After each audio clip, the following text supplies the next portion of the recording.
Bismillahirrahmanirrahim. Jamaah rahimakumullah. Setiap hari kita keluar rumah kita. Orang-orang juga keluar dari rumahnya. Anak-anak juga berangkat ke sekolahan. Besok mereka akan melakukan itu lagi. Terus rutinitas yang dikerjakan oleh manusia.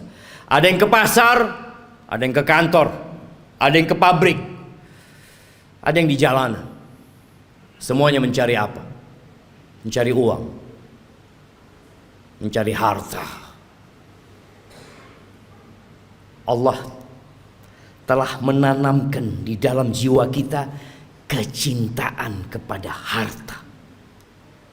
Zuyyina linnas hubbus syahawat minan nisa wal banin wal qanatiril muqantarati minadh dhahabi wal fiddah wal khaylil musawwamati wal an'ami wal harth dzalika mata'ul hayatid dunya wallahu 'indahu husnul ma'ab.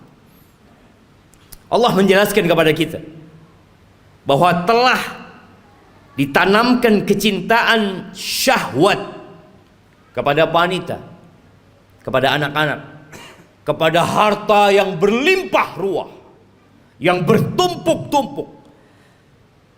Dulu kuda-kuda yang mewah, sekarang mobil-mobil yang mewah.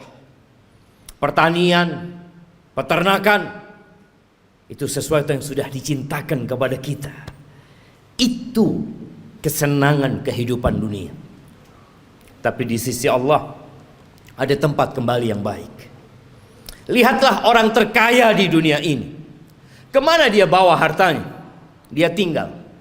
Dia tinggal selama-lamanya di muka bumi ini.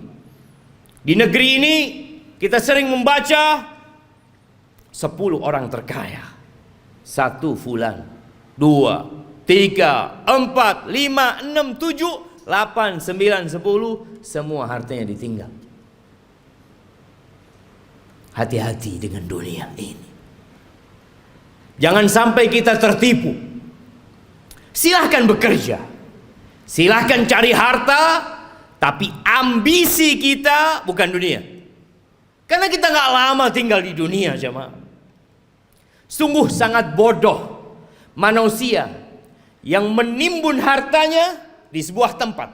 Dia taruh di brankas. Tiap hari dia kumpulkan di sana. Kemudian setelah itu dia tinggal selama-lamanya. Kemana akalmu? Bukankah engkau capek menumpuk harta itu? Bukankah engkau sekolah tahunan untuk mendapatkan harta itu? Dan engkau udah dapat. Kenapa engkau gak bawa? Kenapa kau tinggalkan selama-lamanya kau tinggalkan di muka bumi? Dan kebanyakan kita seperti itu.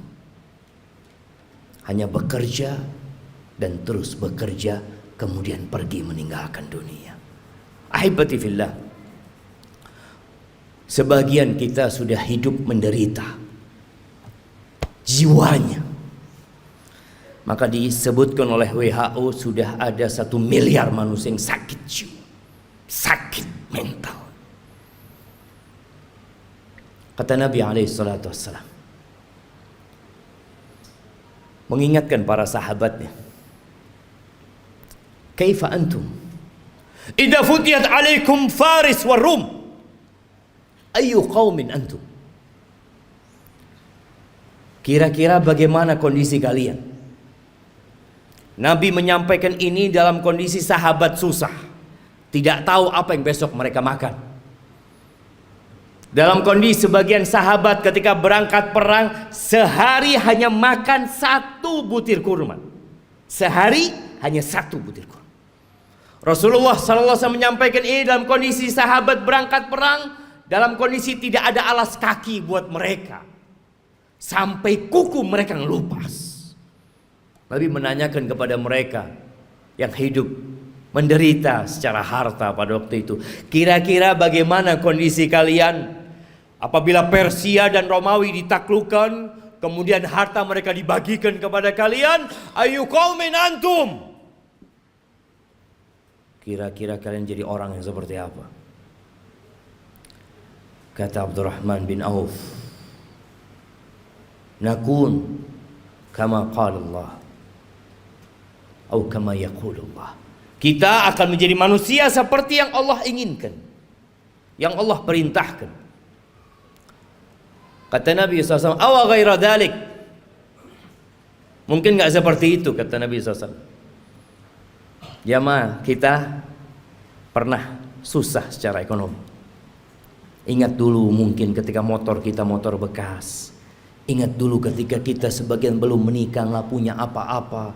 Kemudian terus bertingkat kondisi ekonomi kita.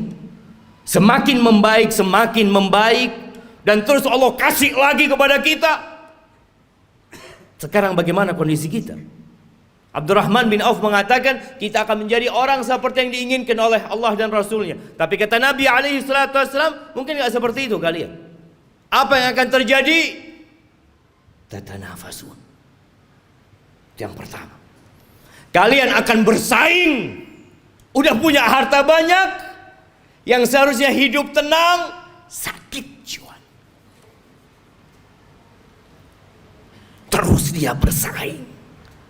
Motornya kepingin lebih baik dari motor orang lain, handphonenya kepingin lebih baik dari orang lain, hartanya kepingin lebih banyak dari orang lain, rumahnya kepingin lebih bagus dari yang lainnya. Terus didorong oleh penyakit. Tatanafasun. Itu yang akan terjadi. Oke. Bersaing boleh kan? Selama kita tidak menzalimi orang lain. Tapi Nabi SAW mengatakan itu hanya awal yang akan terjadi. Yang kedua, thumma tatahasadun. Kalian akan saling hasud setelah itu. Karena dunia ini sempit, jamaah. Kursi-kursi itu terbatas. Kalau sudah ada yang duduk di sana, yang lain nggak bisa duduk di situ. Dia harus turunkan dia. Dia harus menggantikan posisi itu. Kalian akan saling hasud. Kita lihat orang-orang yang di pasar. Bagaimana kondisi jiwa mereka. Yang mungkin tampak sehat-sehat menurut kita, tapi sakit jiwanya. Nabi menyampaikan kalian akan saling iri. Kalian akan saling hasud. Gak suka orang lain lebih baik dari dia daripada sisi. Gak suka dia. Padahal saudaranya Muslim, yang seharusnya dia bergembira dengan kegembiraan saudaranya, yang seharusnya dia cinta kepada saudaranya seperti dia mencintai diri dia sendiri. Tapi itu tidak terjadi. Kalian akan hasud, akan iri. Selesai enggak? Yang ketiga, thumma tatadabarun. Kalian nggak saling bertegur sapa, nggak kepingin ketemu. Kalau ketemu sama saudaranya sakit hatinya. Selesai? Belum. Yang keempat, yang akan dibawa pulang, yang akan dibawa tidur, yang akan dibawa makan, thumma tatabaghadun. Kemudian kalian akan saling membenci. Kalian akan bermusuhan dengan saudara kalian sendiri. Ahibati fillah. Itu penyakit yang sudah menimpa kita. Nabi SAW mengatakan dabba ilaikum da'ul umam. Sudah menyerang kalian penyakit-penyakit umat yang sebelumnya. Iri dan dengki. Ahibati fillah. Tidak dilarang kita mengumpulkan harta. Tapi tolong niatnya yang diperbaiki. Rasulullah SAW ketika melihat ada seorang sahabat yang bekerja keras mengumpulkan harta, kata orang-orang di kalangan sahabat yang lainnya mengatakan, laita hadza fi sabilillah. Aduhai kalau kekuatan dia, energi dia itu disalurkan di jalan Allah, di jihad fi sabilillah. Maka Nabi mengatakan kepada para sahabatnya, laukana yas'a. Kalian tahu kalau orang ini keluar bekerja dalam rangka memberikan nafkah kepada kedua orang tuanya yang udah sepuh, fahuwa fi sabilillah. Dia di jalan Allah. Yang kedua, laukana kharaj yas'a ala auladin lahu sighar. Kalau dia bekerja dalam rangka niatnya memberikan nafkah kepada anak-anak yang masih kecil, fahuwa fi sabilillah. Dia di jalan Allah. Jangan diremehkan dia bekerja. Yang ketiga, in kana kharaja yas'a yu'iffa nafsah. Kalau dia keluar bekerja dalam rangka menjaga kehormatan dirinya, agar dia tidak jadi benalu di masyarakat, dia tidak menyusahkan orang lain, Dia sedang ingin menjaga kehormatan dirinya, nggak ingin minta-minta sama orang. Fahuwa fi sabilillah, maka dia pun di jalan Allah. Tapi yang keempat, in kana kharaja riya'an wa mufakharatan. Tapi kalau dia kerja dalam rangka riya, pamer, dalam rangka berbangga-banggaan dengan harta dia, fahuwa fi sabilis syaitan, maka dia di jalan syaitan. Jangan sampai tiap hari kita keluar rumah kita sedang berada di jalannya syaitan. Bekerja hanya untuk berbangga-banggaan, hanya untuk pamer kepada orang lain. Aqulu qawli hadza wa astaghfirullah li wa lakum wa lisairil mu'minin wal mu'minat fastaghfiruh innahu huwal ghafurur rahim.